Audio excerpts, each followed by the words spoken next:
In this video, we are going to show you how to download and install the All Things Syslog simulator and send test data to a UDP Syslog server. The server in this case is a basic test server, but you can use any Syslog server that you have available. We will configure the server to bind to the local host 127.0.0.1 and listen for UDP as well as TCP traffic on port 514. Port 5140 is for TLS 1.2 traffic, which we will not be using in this demonstration.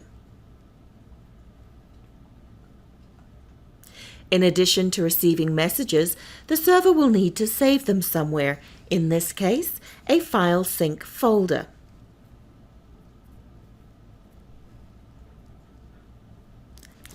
Once this is done, we will go to Windows Services and start the ATS Syslog server. Now we will download and install the Syslog simulator. The first step is to open your web browser and go to allthingssyslog.com. Click on the download link in the top right corner to navigate to the download page, then click on the Download Simulator link. Save the file to your local disk. In addition to the simulator, the test Syslog server we are using for this demonstration can be found under the Utilities link. Using Windows Explorer, navigate to the file location and double-click on it to start the installation.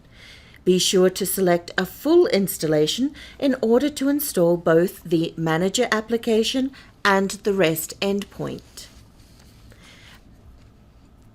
The Manager application will now be in Start menu under All Programs and then the Syslog Simulator folder. Navigate to this location and start the application. The first thing we must do is tell the endpoint about the available Syslog servers that can receive messages. Go into the Settings tab and click on the Endpoint Settings button to edit the endpoint configuration. Use the default option to retrieve the config from the endpoint itself. The default endpoint config is a basic HTTP server with no authentication bound to localhost and listening on port 7200. We will leave it like that for now. Right-click on the empty grid and select New to bring up the Syslog receiver form. This is where we will enter the details of a Syslog server that can receive messages from the endpoint distribution engine. For a name, we can use local. As long as it is unique, it can be anything. For the host, we will use 127.0.0.1, and for the port, we will use 514, which is the IP and port combination we used earlier for our server. For transport, we will leave it as UDP, and we will leave the other settings as they are. We will then save our receiver. Now click the OK button to send the new config to the endpoint. To send data, we must go to the Home tab and click on Load from File.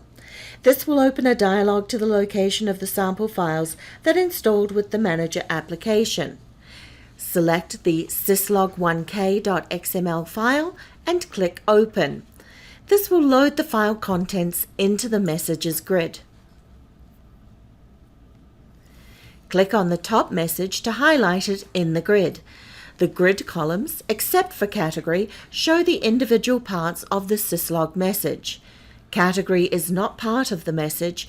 It is there to allow for a user-defined grouping of messages. Right-click on the top message, then navigate to the Send To submenu. There are three options on the menu: All Receivers, Selected Receivers, and Local, the receiver we initially set up after installing the simulator. Click on Local. This will post the message to the endpoint where the distribution engine will send it to the selected IP address and port. Using Windows Explorer, navigate to the Syslog file sync folder that was initially set up at the very beginning of this tutorial. You will see that the server has received the message and saved it to the syslog.txt file.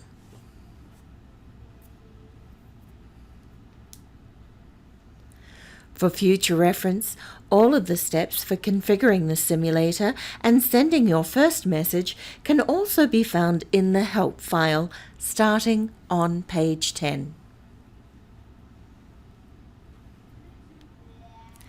Thank you, and we hope you found this presentation useful.